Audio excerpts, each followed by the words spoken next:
Adventist World Radio, the voice of hope. Radio feon'ny fanantenana na ny AWR. Insemana kuaniwa iradio manerantan lefeoni fanantena nitundrato kiazava. Ndray andro raha mbola teny Antsaka ny andromby ity tovolahy kely anankiray niaraka tamin'ny raibeny dia variana izy nandinika ny manodidina azy.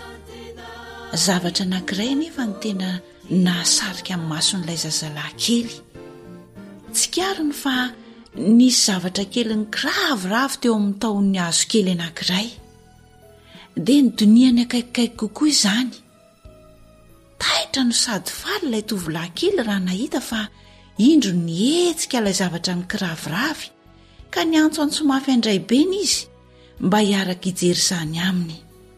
Dia nojerena ka tsy inona fa lolo kely fohy ivoaka avy tao anatin'ny akorany ity zavatra ny kiraviravy ity. Rehefa iny ivoaka ao anatin'ny akorany iny nefa ilay lolo kely dia hita ho tena sahirana mafy mihitsy. Dia hoy ilay zazalahy kely tamin'indray beny hoe, dadabe mampalahelo izy fa aleo ampiko mba ho tafavoaka ao anatin'io akorany io. Dia namaly an'ilay zafikely ngaibe ka nanao hoe, tsy mety anaka, fa raha vao ampinao io lolo kely io ivoaka avy tao anatin'io akorany io dia ho faty vetivety izy, satria io no anjara asany, tsy maintsy ataony.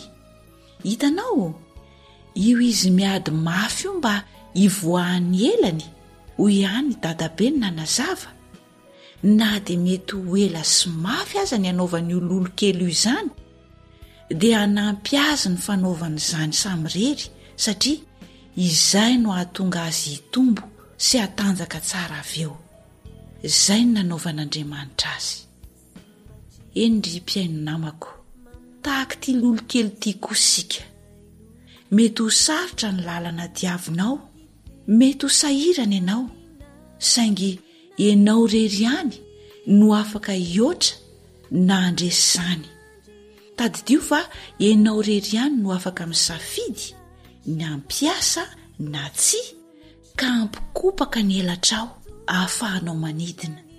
Tsy misy afaka anao izany ho anao, fa kosa ilay Andriamanitra izay namorona asa ianao ihany no mahafantatra ny momba antsika tsirairay, ary afaka manampy antsika amin'ny antsipiriany andalo sy hiatrika ny toe-javatra toy izany. Ary fantatsika fa ny zavatra rehetra dia miara-miasa hasoa izay tian'Andriamanitra dia izay voantso araka ny fikasana raha teo. Romanina 5:9-20. Miteny ny Baiboly hanisan'andro mofonaina, raisoao ampofazamalaina, fartomotrany andro izao.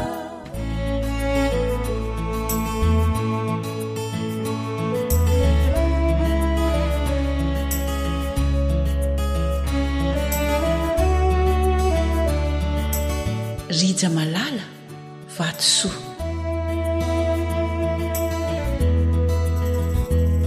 Ny fiainanety mazana toko, tsy laozany zava-manjo,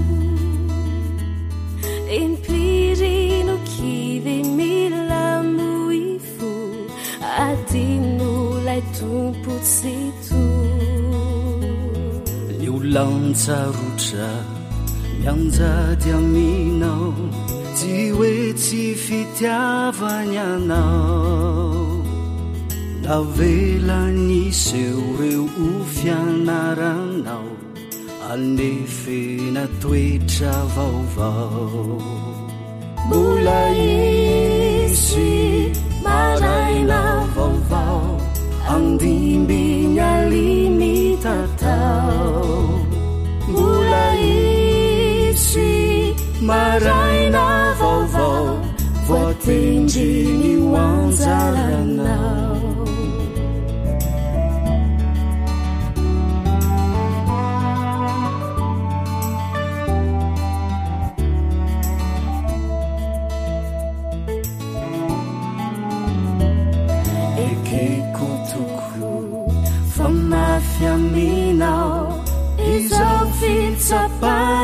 miatsizao efantany nefa zay tsy ozakanao tsy avela miatsaminao mandalo ianino tsy omandrakizay aza tao mankarary fo la efanandresy zao tontolo izao Jesosy no iady hoanao mbola isy maraina vaovao andimby ny aliny tatao mbola isy maraina vaovao voatendriny hoanjaranao AWR Téléphone 034 06 797 62 033 07 170 70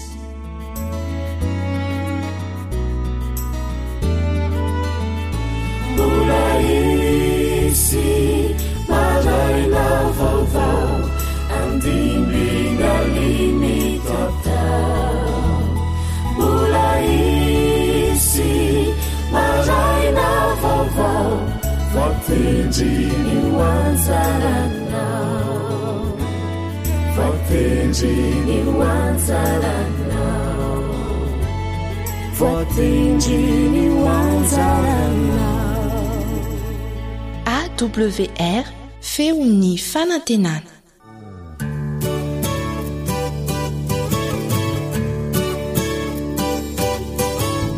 atolotry ny feo fanantenana ho anao tsara ho fantatra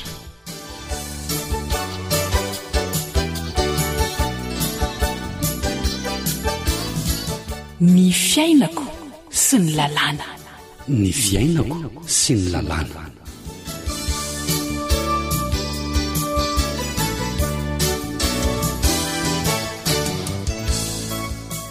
tonga ato amin'ny fandaharana tsara ho fantatra indray sika ry-piaino ajaina izay iresahana mahakasika amin'ny fiainantsika sy ny lalàna koa dia fifaliana no iarahana aminao mankasitraka ny fanarahanao mandrakariva ny AWR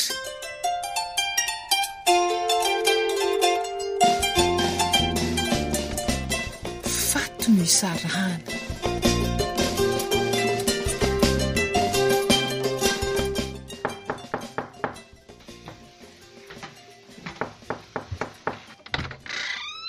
mandroso ry-bavy a elaela indraindry izany vao mba nandalo taty aminay anga hita ry sedy fa rehevo amin'ny fiainana dia mahalana vao mba afaka mitsidika ka manahoana aloha nareo aty salama tsara zao hitandry zao hoe salama ara-batana aloha fa ny saina sy ny paosy tsy salama ary velana ka raha mipôsy aloha ny zana angamba samy tsy salama avokoa ny olona rehetra zany ve eva zany hoe raha ny aretina kosa no asiteny samy manana ny fatrany mety tsy mitovy mivadibadika ataoko diara-tsarety any amin'ny fiainana ary sedy zay aloha dia mariny fa le saina aloha ny tsy azoko fa maninony se tsy hitako tsony zay atao ry felana fa ahoany miresaka amiko matetika eny noro hoe andao isaraky fa maninona no isaraky dia tsy haiko fa tsy voaviana moa nareo reto no ny vady fa nga kosa mampirafy azy sa mampijaly azy ka so dia izany kosa zavy dia anao an'izany ry felana iza malala tiako ane noro matona laiko vady za momba sady ndry angamba mahita fa tena mety tsara ny fivelomanay hitako tena miadana mihitsy aloha nareo fa dia inona loatra ny olana ry sedy so dia mba tsy miraharaha ny fianakaviany kosa sedy izay ny tsy tiany tsy andoka tena ary-bavy fa raha samy vinato dia mba isan'ny mahavita ny adidy sy ny andraikitro ary felana zany fa dia tena tsy haiko loatra mihitsy izay mahazo amin'ny noro raha ataoko hoe so azo ny odin'olona tany hoany mba manao fanadiadiana ihany fa izy ara tsy misarisary zoraman'olona akory zany mihitsy mantsiko ary so de mba sangisanginy kosa ny sy fa seno mandray azo matotra ka le izy any averimberiny matetika hoay de maninona tatoato tsy mitsahatra mihitsy noro ngambany efa tena leony miadany mitady fahoriana ngambany izy rybavy zay mihitsy ny fahitako azy ono de mba efa nanontaninseny antony tiany isarahana am'seve izy etre tena mifampiresaka mazava tsotro zao mihitsy zay omaly de ahoana de zao no niteneniny ana hoe mba tia anandrana hoe ahoana hono zany tsy mahita anahy elaela zany se de aiza zany izy zao lasany amin'ny havany any mba mamangy ny havany kosa izy ka izy milaza tsy verina raha tsy elaelako tena vaky mihitsy ny lohako ry felana so fa mbola tsy mananjanaka aloha zay de maninona sa ve ekeko any rangano fangatahany saraka de any izy fa aleo any oko tsirisety tsy kilalaon-jaza ny fanambadiana ka rehefa hoe te hivady de mivady mo rehefa te hisaraka de misaraka zany manaiky an'zany koekena ahoany fa tsy hitako tsony zay atao hoe ka rehefa tsy tia atsony izy aleo tsofina rano de mandeha anga izy ny teny hoe tsy tia ansetsony kosa izy kosa aloha tsy ny teny mivantana mihitsy hoe tsy tia atsony izany iziko fa zao fietsin'zao ve tsy midika hoe tsy tia atsony izy mila mifampiresaka tsara nareo de aleo resahako ihany koa nore ny fahitako azy de tsy fahamatorana aminareo rotonto zao zavatra zao hita na eo am'se io na eo amin'noro tsy misy hoe iza ny diso na iza ny marina zany no izy averiko mazava fa tsy kilalao ny fanambadiana ry sedy ka hoe andaondray aloha isaraka kely de aveo ndray mivady kely tsisy an'zany aloha fa ho atsoko iveriny izy na alaiko any de resaka tsara zay fa ohatra ny hafahafa tokoa zao fiainana izao ka zany mihitsy izy koa moa mbola kelikely taona ka tena manahirany mitovy ihany nareo ataovy zay ampirindra ry sedy fa ny any ny hafa azolana goavana be tahaky ny inona mbola tsy isaraha nenareo tsinitsinina midona tsinitsinina isaraka ahoany ka zay ane hoay sady zany tena mbola tia azy sady olona mifidiko tao anatin'ny maro renynjanako iny de isaratsaraka tsy amin'ny antony eo ve asako na ny any amin'ny fitsarana ary ve anaiky mifangatahanareo isaraka tsy misy antony de misaotra rybavy fa aleo tonga de ho atsoko andana lay voany mihitsy izy raha manam-potoany se tsy misy misaratsaraka zany amboary fotsiny resaka de zay endray ary tantarany nosoratany zoanitra no narahanao teo nandrenesanao amin'ny mpanoratra sy rila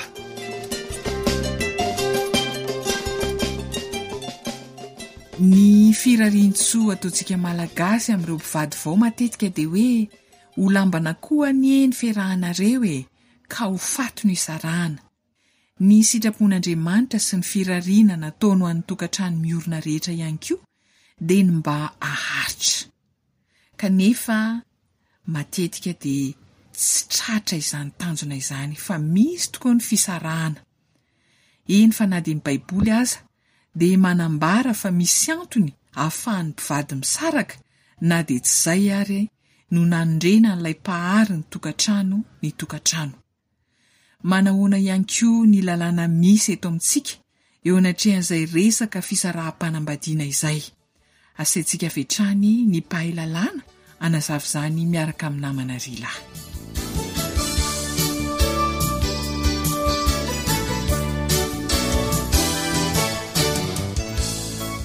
miarabantsika mpiaino rehetra miaraka amintsika atao anatin'izao fandaharan'izao tokoa ny mpahay lalàna raha veloson mbola tiana efa nyresantsika teto maître hoe manahoana ny fanomanana ny fanambadiana, iza no tokony vady, ny resahantsika teto ihany koa fomba fikarakarana tokony ho fantatra raha hanambady, dia teo ihany koa ny hoe ny fizotran'ny fisoratam-panambadiana, ireo mety olana hitranga ao anatin'ny tokantrano. Ny firariana moa dia mba tsy hisy ny faharavan'ny tokantrano, kanefa iaraha-malala fa tena misy izany. Inona no azo ambara mahakasika an'izay tompoko? Arak'izay nambara tany aloha tany rehefa tapa-kevitra ny olon-droa, ny lahy iray sy ny vehivavy iray, ny ara-dia eo amin'ny fiainana dia afaka miditra, afaka mifanaraka fa hiditra amin'ny fisoratam-panambadiana. Ka tahaka ny fifanarana rehetra ihany dia mety rava izany fifanarana izany, afaka ravana izany fifanarana izany. Fifanarana resahana eto moa izany dia fifanarana ara-dalàna, satria karazana kontra izany ny soram-panambadiana. Izany hoe mety varanana ihany koa tahaka ny kontra rehetra ny soram-panambadiana. Inona metatra no tena antony maharava ny fisoratam-panambadiana? Ny antony mety maharava izany fifanarana izany dia antony avy amin'ny iray amin'ireo mpivady na antony avy amin'izy roa mihitsy. Ono metatra, rehefa mifanaraka ve izany le mpivady fa hisaraka, dia afaka manantona eny amin'ny fitsarana dia azo ekena ny faniriany hisaraka. Tsaroa marihana fa ny divorce, ny fisaram-panambadiana izany eto Madagasikara dia antsoina hoe divorce par faute no azahoana azy, fa tsy misy ny atao hoe divorce par consentement mutuel. Hazavaiko ilay izy.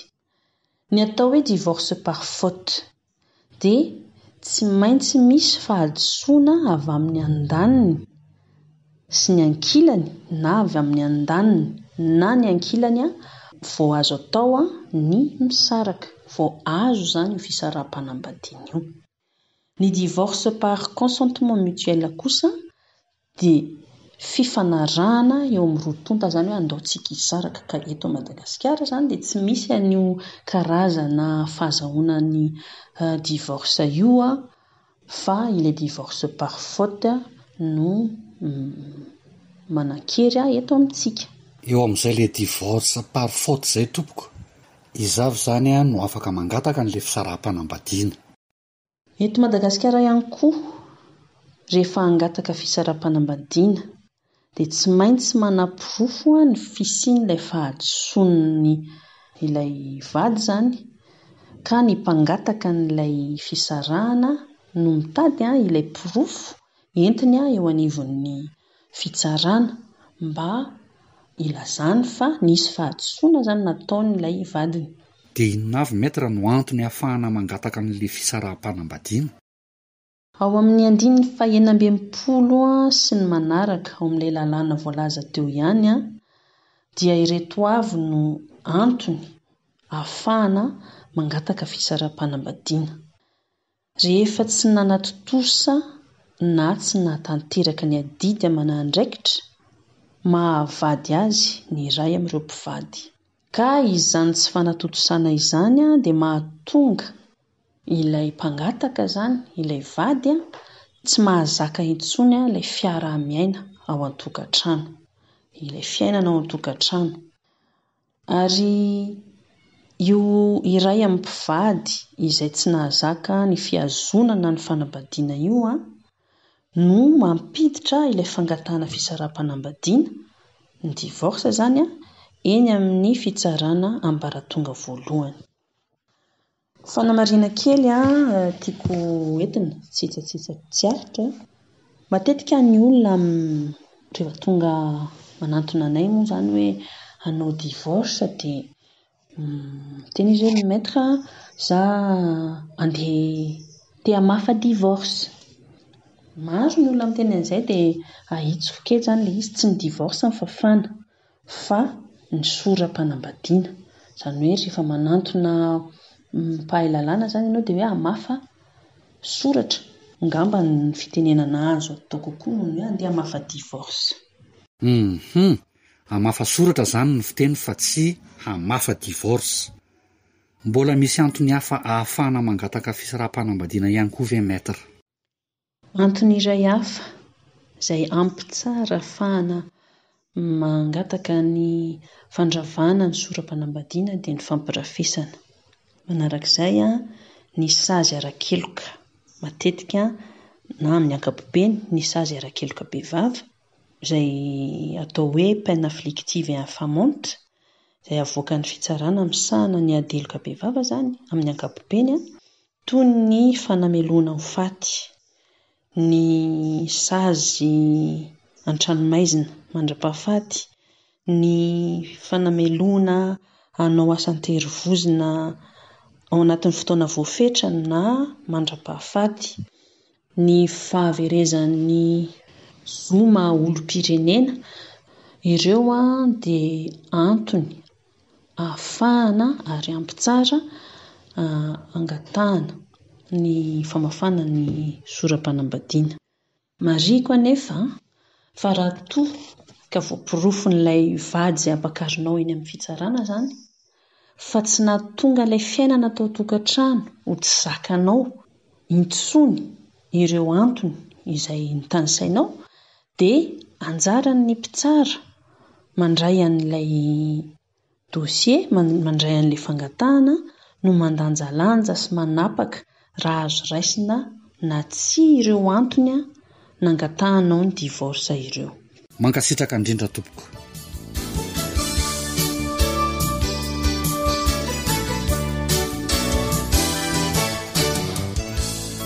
Sanatria tanjona akory ny fisaraha-panambadiana fa raha sanatria misy antony tsy azo anoarana izay nampahafantarina antsika teo ireo any antony ahafahana mangataka izany, dia mety hitranga ny faharavan'ny tokantrano iray ara-dalàna raha araka ny lalàna.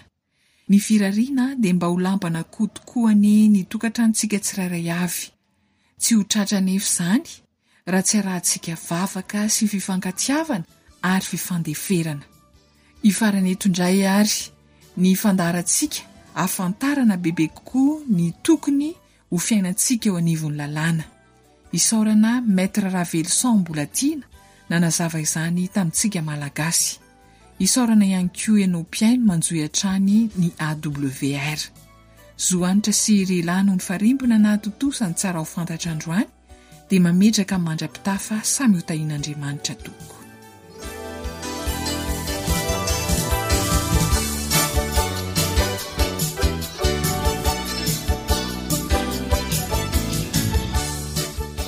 Ilay feo ny fanantenana. AWR manolotra ho anao feo ny fanantenana.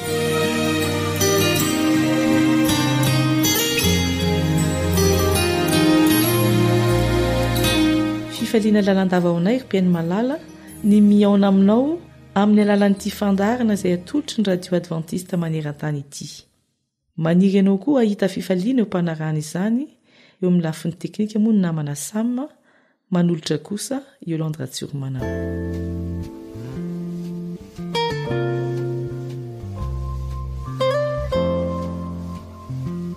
Ndre mandeha nisy namako tonga tao amiko, nila hevitra fa tena kify tanteraka tokoa izy, tapatanana ny zanany.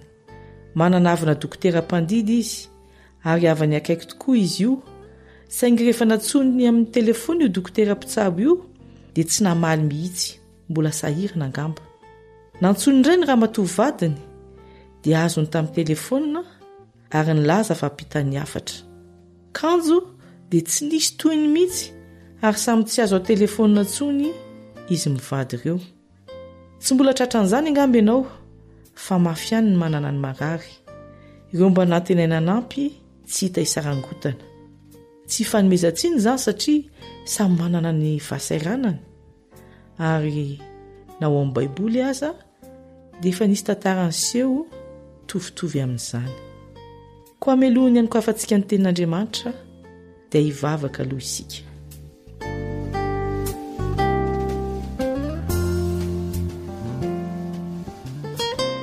Ray malala izay any an-danitro, misaotra anao izahay raha afaka manokatra ny baiboly ary andinika izany. Meo ny fanazavana avy aminao izahay mba ho takatray izay tianao ambara amin'ity anio ity. Fa amin'ny anaran'i Jesosy Kristy no angatahana izany. Amen.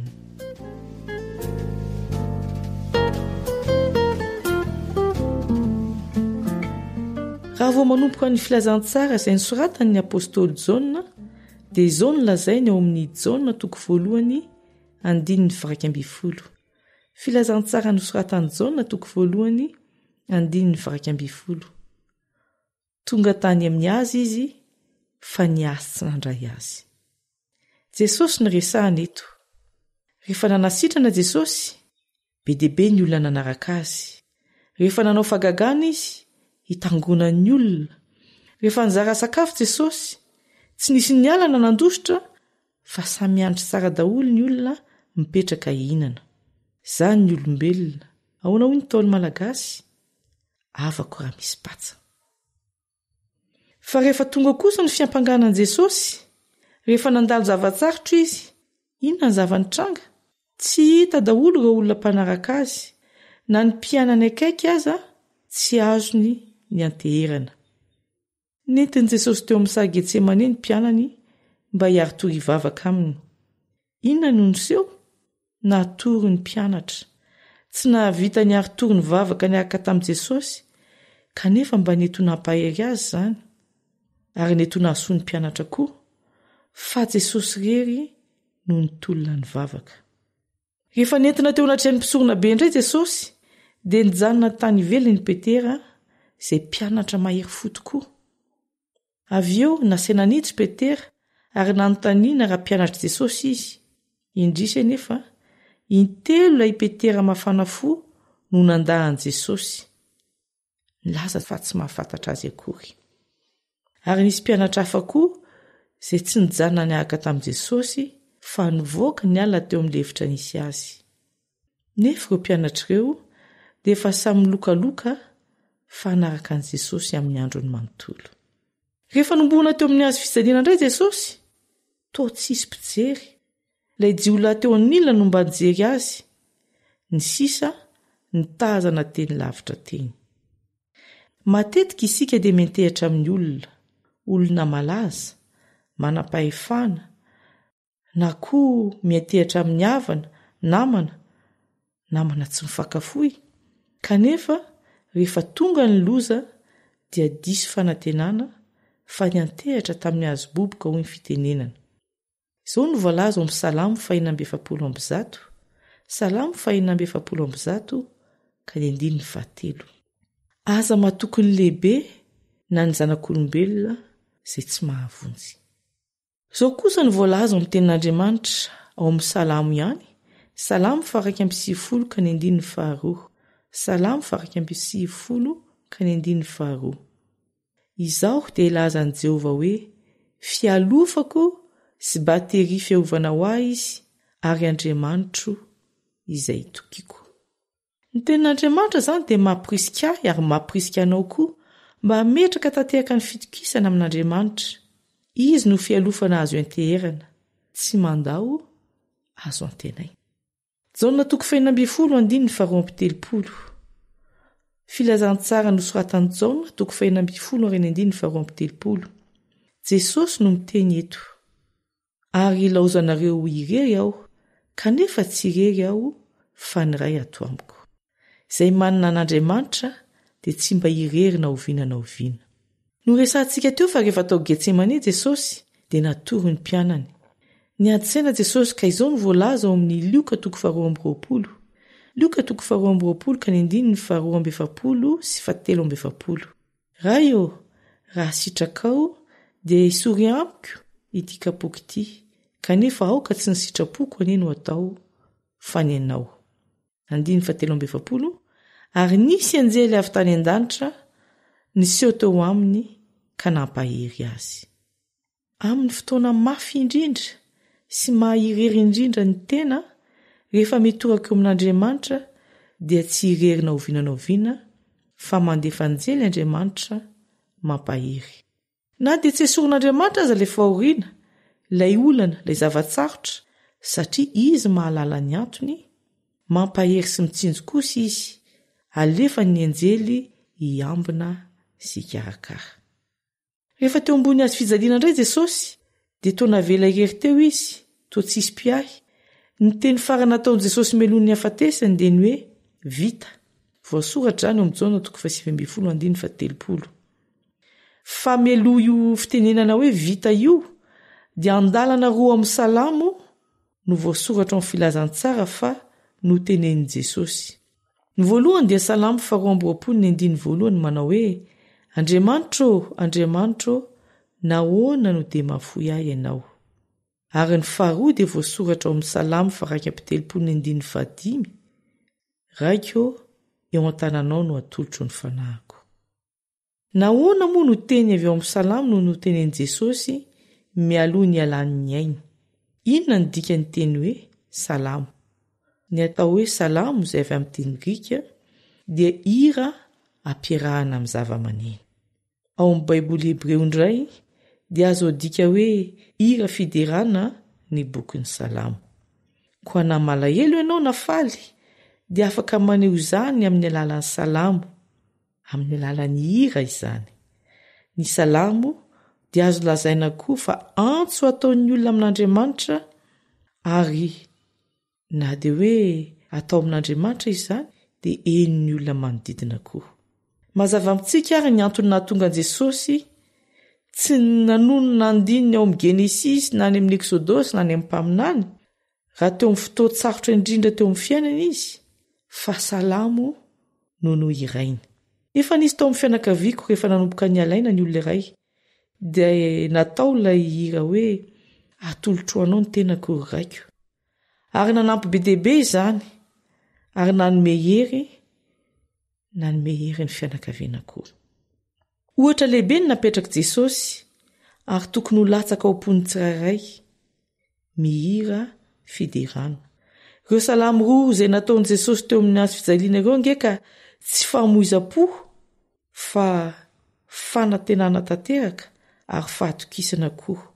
Fa zao ny toen'ilay salamo 2:4-5 ianao no nitokiany razanay, natoky izy ka namonjy azy ianao.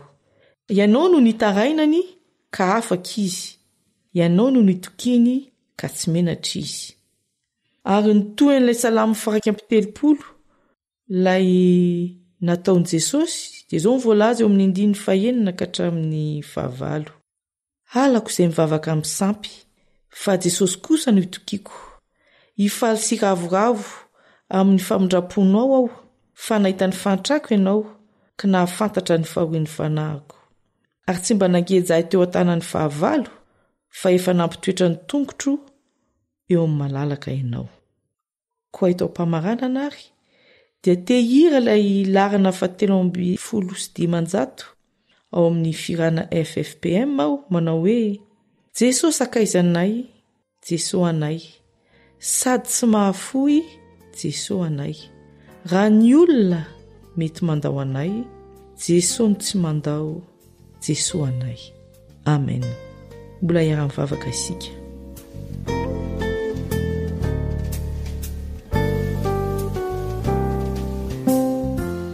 Ray malalo, tsy misy azona heterana sy tokisana tanteraka afa-tsy ianao irery ihany. Misaotra ny amin'ny famonjena sy ny modely izay natolotra Jesosy anay. Dira sy laza natolotra ianao ray, zanaka, ary fanahy masina hatramin'izao ary mandrakizay. Amen.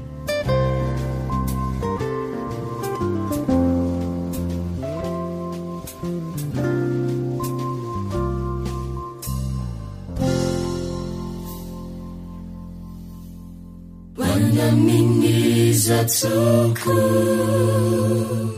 sahairiraia fasyamingao fazavapona voko izaretriza ratsio ianao mitavana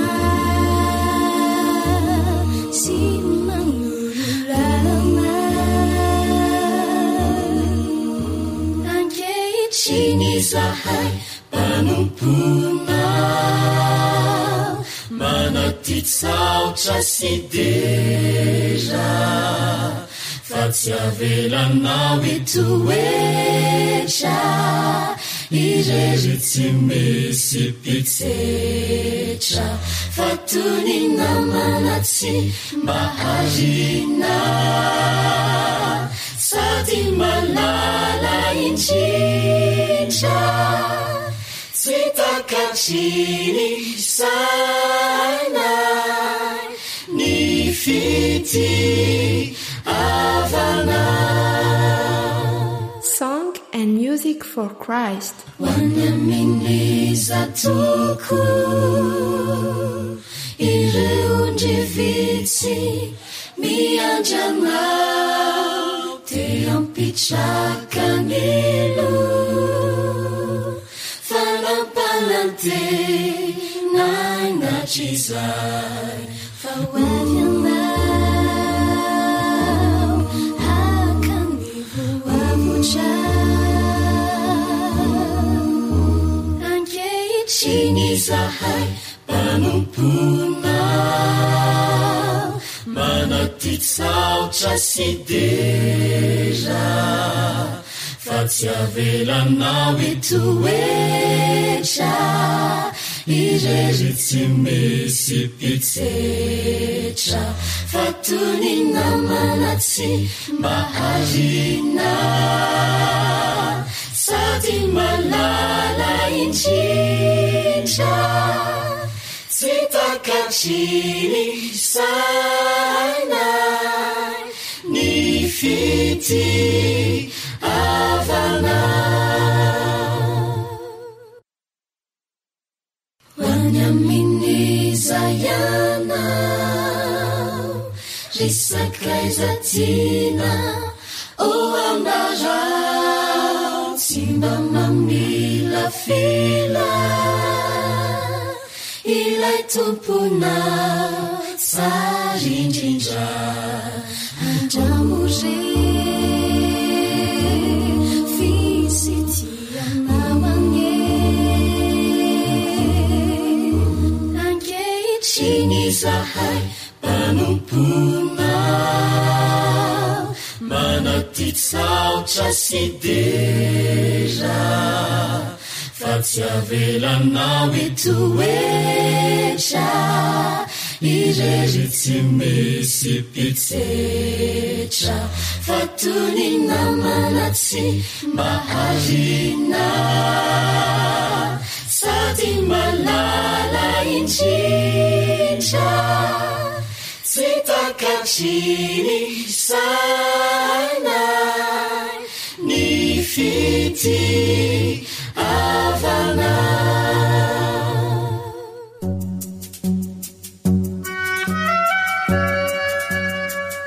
Tsara be mitandregny ny WR.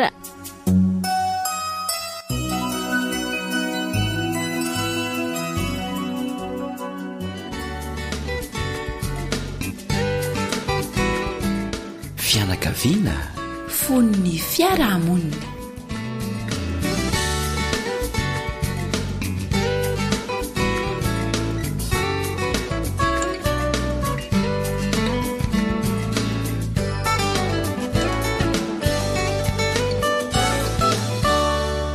Faly miaraba ny mpianakavy manaraka izao fandarana natokana ho an'ny fianakaviana izao. Miaraka aminay eto ny namanao Eliandry amin'ny Tantsoa sy Mamihaja.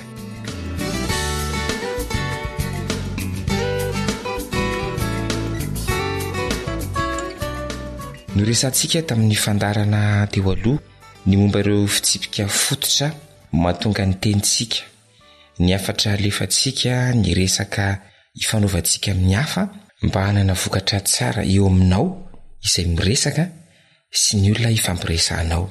Raha tsy hivintsika vetivety ireo fitsipika roa lehibe dia ny hoe miezaka mahatakatra ny toerana misy ilay olona ifampiresahanao. Izay ilay fitsipika voalohany. Ary ny fitsipika faharoa dia ny miezaka manamora ny andraisan'ny olona ny afatra ampitainao.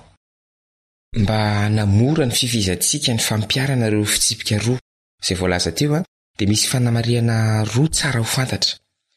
Voalohany izay fandraisantsika teo aloha dia ny hoe tsy maintsy amin'ny fanarahana amin'ny zava-misy iainan'ilay olona ifampiresana ny resaka tao, ny fari-pahalalana zany, ny taonany, ny maha-izy azy, eny ny fotoana ifampiresahana aminy, ny toe-pony sy ny toe-batana sy ny sisa. Kolotsainy, ny fiteny ampiasainy sy ny sisa. Ary ny fanamariana faharoa izay ho resantsika androany dia ny hoe ilainao ny maneho ny mombanao amin'ny olona ifampiresahanao, ny fihetsem-ponao zany, ny zavatra tsapanao, iny ny mombamombanao manokana aza, ny faharesen-dahatrao. Kanefa eto indrindra isika no mila mitandrina. Andeha isika ka ohatra, misy olona anankiroa tafaraka toerana tao anaty taksi borosy, andeha hanao dia lavitra. Dia voatery tsy maintsy mifampiresaka izy ireo. Ny voalohany dia ny resaka momba ny toerana honenany, ny asa ataony, ny vady aman-janany, ny toetra ny vadiny aza, ny ady fanovana izy ireo, ny ady fanovany amin'ireo mpiray vodi-rindrina aminy, amin'ny rafozany sy ny sisa. Ilay faharoa kosa indray tsy miteny mihitsy ny momba azy. Anarana tsy izy aza no nomeny, nangataka numero telefona ilay voalohany fa dia nilazainy hoe very ny telefona. Dia apetrako aminao ny fanontaniana, nahafinaritra ve? Nitondra soa an'ny an-dany sy ny ankilany ve? Ny fifampiresahana izy ireo. Mety manirim-bola iray toerana ve izy roa ireo raha toa ka mbola tafaraka fiara amin'ny manaraka. Zay mihitsy zao no zava-dehibe eo amin'ilay fifampiresahana eto namana Ihaja. Tokony hitondra soa an'ny an-dany sy ny ankilany le fionana ifampiresahana, na eny an-dalana, na ao an-trano, na ny anatin'ny taksi borosy, na ny anaty taksi be, na iza, na eny an-tsaha. Tokony ho kendrena zany hoe hitondra soa an'ny an-dany sy ny ankilany ny resaka ifanaovana.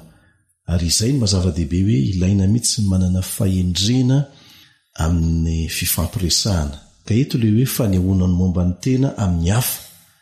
Ny tendro anankiray izay tokony ialana zany dia ny foronana nambara be loatra momba anao manokana. Sahala amin'le olona anankiray ndresana teo tao anaty taksi borosy. Resahana daholo ve hatrany amin'ny toetra ny vadinao, ny toetra ny rafozanao, io olona vao miaona aminao io anefa zay vao miaona aminao eny ambony taksi borosy. Inona moa ny tombontsoa ho azony amin'izany, ary inona ny tombontsoa ho azonao amin'izany? Raha mifantoka aminao foana ny resaka ifanaovanao amin'ny hafa dia tsy ho ela dia ho leo mihaino anao ny olona. Enoko namana Ihaja fa tsy tonga tany amin'ny farany akory ny taksi borosy dia tsy ny fampiresaka tsony ireo olona anankiroa ireo. Leo ny anankiray tsy misokatra, ny anankiray be resaka loatra. Tsy mety zay. Raha mizara ny atsipiriany loatra momba ny fiainanao manokana ianao dia ho everiny olona ho tsy mahafehtena sy be resaka loatra. Misy teny ao amin'ny ohabolana 10:7 manao hoe ny teny maro tsy ilaozanota. Ary tokony ho fehezina ilay fitsipika mifehy ny fifampiresahana rehefa miresaka, le 10 amin'ny fandraisam-pitenenana. Zany hoe raha manana atsasakadiny ifampiresahana amin'ny olona anankiray dia ny fefakadiny tokony ho azy ary ny fefakadiny tokony ho ahy. Mety hifampizarana isaky ny 10 minitra io fa ny zava-dehibe dia hoe mba hifampizarana ny resaka ny fandraisam-pitenenana rehefa miresaka. Raha voaja fotsiny izay namana Ihaja dia efa mamaholana be dehibe. Ya, zavatra tsara tsaroana foana koa dia ny hoe ny resaka tian'ny olona indrindra dia ny resaka momba azy fa tsy ny momba anao. Ary ny fahita matetika matoa ny olona miaino anao, mitantara ny momba anao rehetra eo, ny atsipiri amin'ny fiainanao dia ny mba ahafahany hitantarana iny amin'ny olo-kafa indray rehefa avy eo. Dia inona ny tombontsoa azo avy amin'izay? Ary izay ny tena tokony ho tandremantsika zany rehefa mifampiresaka amin'ny hafa. Anisan'ny zavatra anankiray ahitana fombiazana rehefa miresaka amin'ny olona anankiray dia le toe-tsaina le hoe samy mahazo. Gagnant amin'ny teny vahiny ialana tsiny. Rehefa hiresaka amin'ny olona anankiray dia tokony ho fantatro hoe inona moa zany ny tombontsoa ho azo amin'ity resaka ifanaovako amin'ity, ary inona ny tombontsoa ho azoko avy aminy. Raha voatandrina izay dia ho voafehiny resaka ifanaovana. Ny tendrony faharoa izay tsy maintsy elantsika ihany koa dia ny fitandrona na ny fanafenana loatra momba ny tenantsika ka tsy fantatry ny olona mihitsy hoe iza marina moa isika. Tiany olona mifampiraraha amin'ny olombelona tahaka azy, malemy tahaka azy, matahotra tahaka azy, mahay mifaly tahaka azy, mialao ambadiko ny saritavanao rehefa miresaka amin'ny olona ianao. Aseho izay tena mahainao anao mihitsy. Sarotra ny ity olona misy eo tsy araka izay tena mahay izy azy akory. Ohatra raha mampitafatra mikendry ny ialan'ny olona amin'ny fomba ratsiny ianao, dia mety ny tantaranao fohy ny fomba ratsy nanananao teo aloha, ny adina trehanao, ny alanao tamin'izany. Tsy hiteraka fanapa-kevitra iova mihitsy ao amin'ny olona. Ny fisehoanao tahaka ny anjely tsy misy tsiny kanefa fantany fa manana ny tsy fahatanterahanao ihany koa ianao, manana ny kilemanao ianao.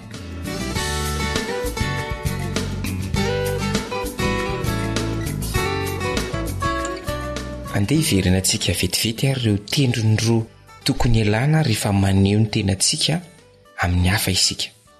Ny voalohany dia ny hoe fanehoana be loatra ny momba ny tenantsika, momba ny fiainantsika. Ary ny faharoa dia ny fanafenana be loatra. Raha fitinina ny fomba ialana amin'ireo tendrony roa ireo dia izao: ilain'ny olona ny mahatsapa fa olombelona tahaka azy ianao. Ianao miresaka amin'io, manana ny fiainanao manokana, manana ny olana, manana ny alahelo sy ny atezerana tahaka azy ihany. Kanefa mba tsy oatra ny fiefy ny resaka ataonao dia aza dino nametraka fanontaniana hoe inona ny soa azo ny olona miresaka amiko sy ny soa azoko amin'izao resaka atao izao. Mivinona ianao hiaino bebe kokoa noho ny teny, mitady olona mahay miaino izao tontolo izao, satria ny fahaiza miresaka dia mendoa amin'ny fahaiza miaino. Dia izay indray no entina mamarana ny fiarahantsika teto androany. Manao veloma aminao ny namanao Mamiatsa sy Eliandry amin'ny Tansoa. Mandra-piona tompoko.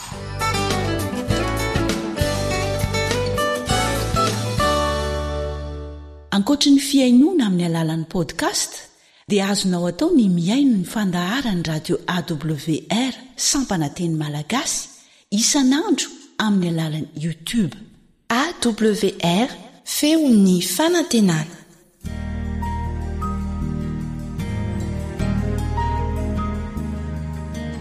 Fananteninao no fahamarinana. Taridalana manokana fianarana baiboly avoaka ny Fiangonana Adventista maneran-tany. Iarahanao amin'ny radio feon'ny fanantenana.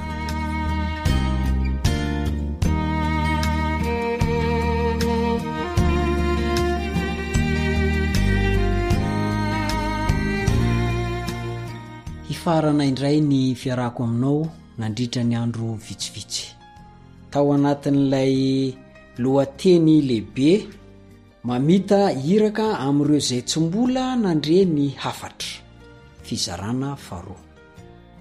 Alon'ny amaranantsika azy androany dia andao isika hivavaka.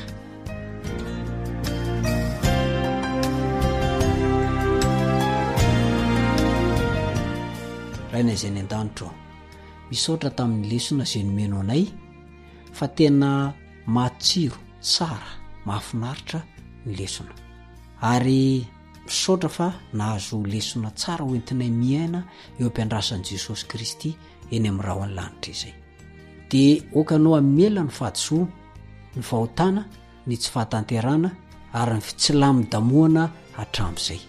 Ka amin'izao sisa izao dia manolotra ny tenanay aminao izay mba ho fiadiana mahomby, mpiara-miasa aminao mahafinaritra, tsy ahazo henatra eo amin'ny fitoriana ny filazany tsara.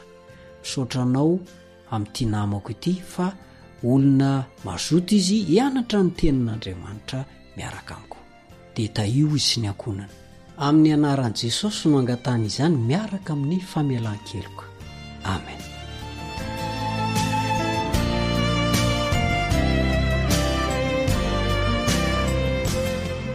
Mamita hiraka amin'ireo izay tsy mbola nandre ny hafatra. Fizarana faharoa. nandritra any ty fianarana soratra masina ity tsika dia nandray ny Matio 10:20 Matio 10:20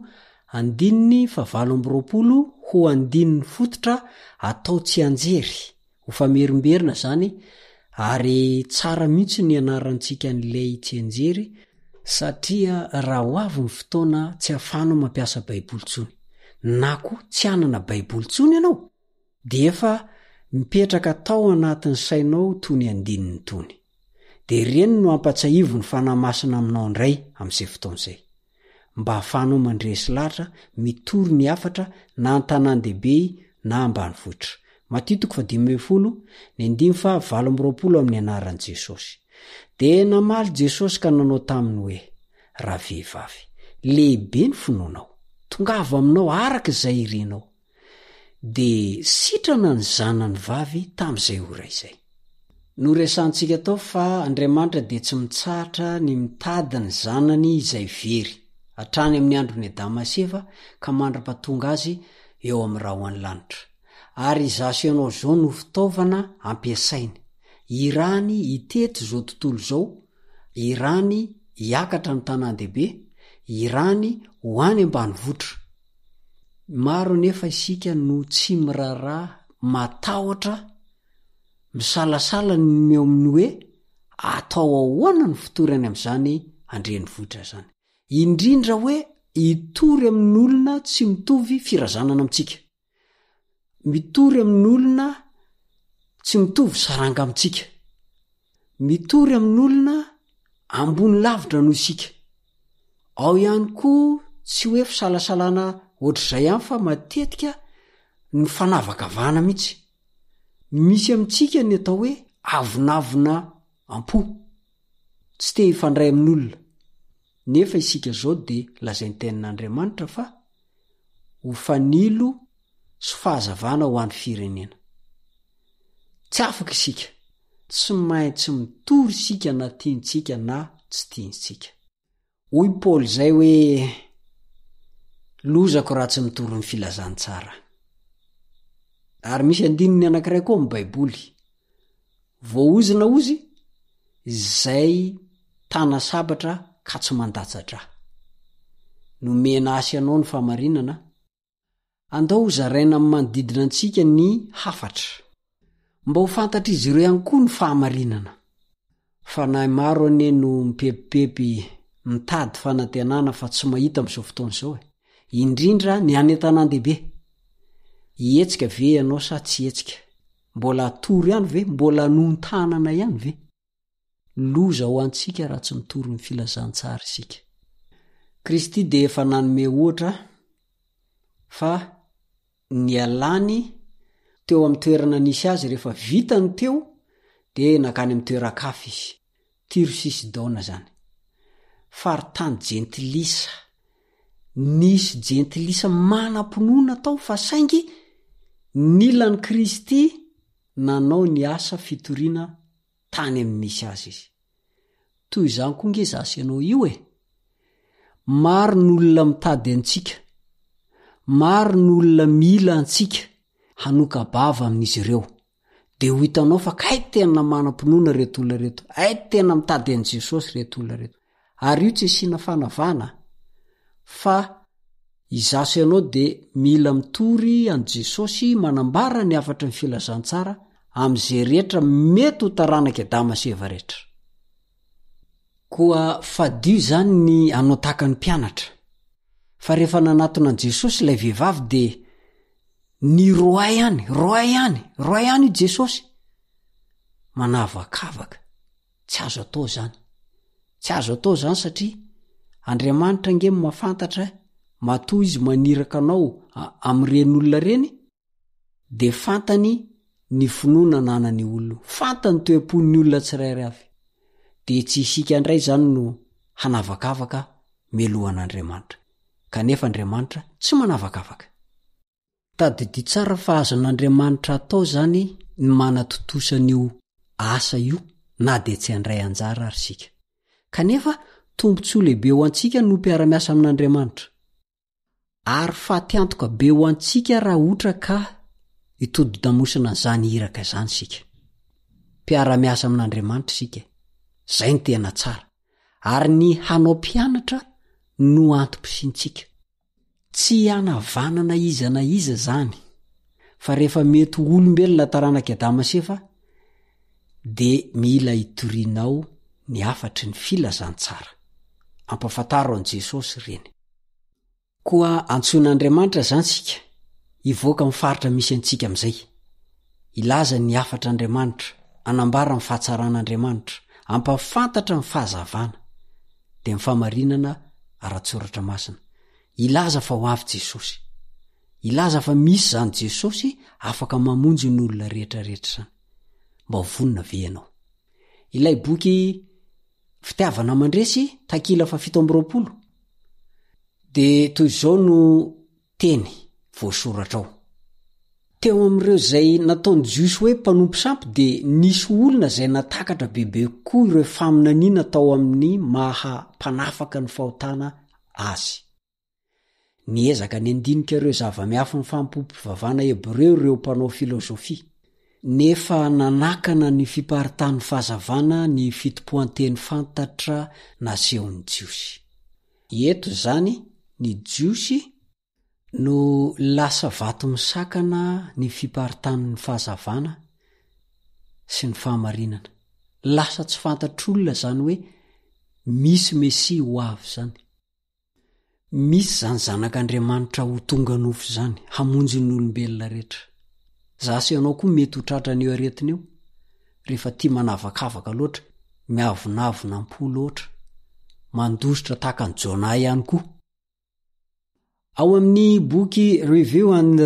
Herald tamin'ny 17 Janoary 3 ny Anabavoety mpanoratra kristianina dia nilaza toy izao namoizan'ny Tompo Jesosy ilay mpamonjy mahery ny aina ireo fanahy ireo azo natao ny mamoa azy ireo amin'ny tsifraiany ny manetsika ny fony ny manalefaka izany azo ny atao ny manambara amin'ny fanahyn'izy ireo ny akanto sy ny herin'ny fahamarinana Andriamanitra ilay tompony asa fa tsy olona voafetra na izany aza de miantso ny olona izy ho mpanompo azo ny ampiasaina ampitana ny azavana amin'ireo izay ao anatiny aizina manana vato soa sarobidy Andriamanitra any amin'ny fiangonana rehetra ary tsy anjarantsika ny manameloka faobe ny tontolo mitonina ho mpivavaka kanefa tsy araka ny fahamarinana fantatsika ny toro fahamarinana amin'olon-drehetra ampanetren-tena sy ampitiavana araka izay isehony ao amin'ny Jesosy kosa no anjarantsika aoka ho hitan'ny olona ny fitiavam-bavaka sy ny fanoloran-tenantsika aoka izy ireo ibanjina ny toetrantsika tahaka ny any Kristy de voataona amin'ny fahamarinana izy ireo natao anandratra an Jesosy ilay mpanavitra n'izao tontolo izao isika natao anambarany teny ny fiainana isika manantena fa nazo lesona tsara isika ny namanao ry Sara Andrianjatovo no niaraka teto nandritra n'izay andro maromaro izay mame fotoananao ho amin'ny manaraka indray ary mametraka ny mandram-peona mandram-pitafy indray veloma doboko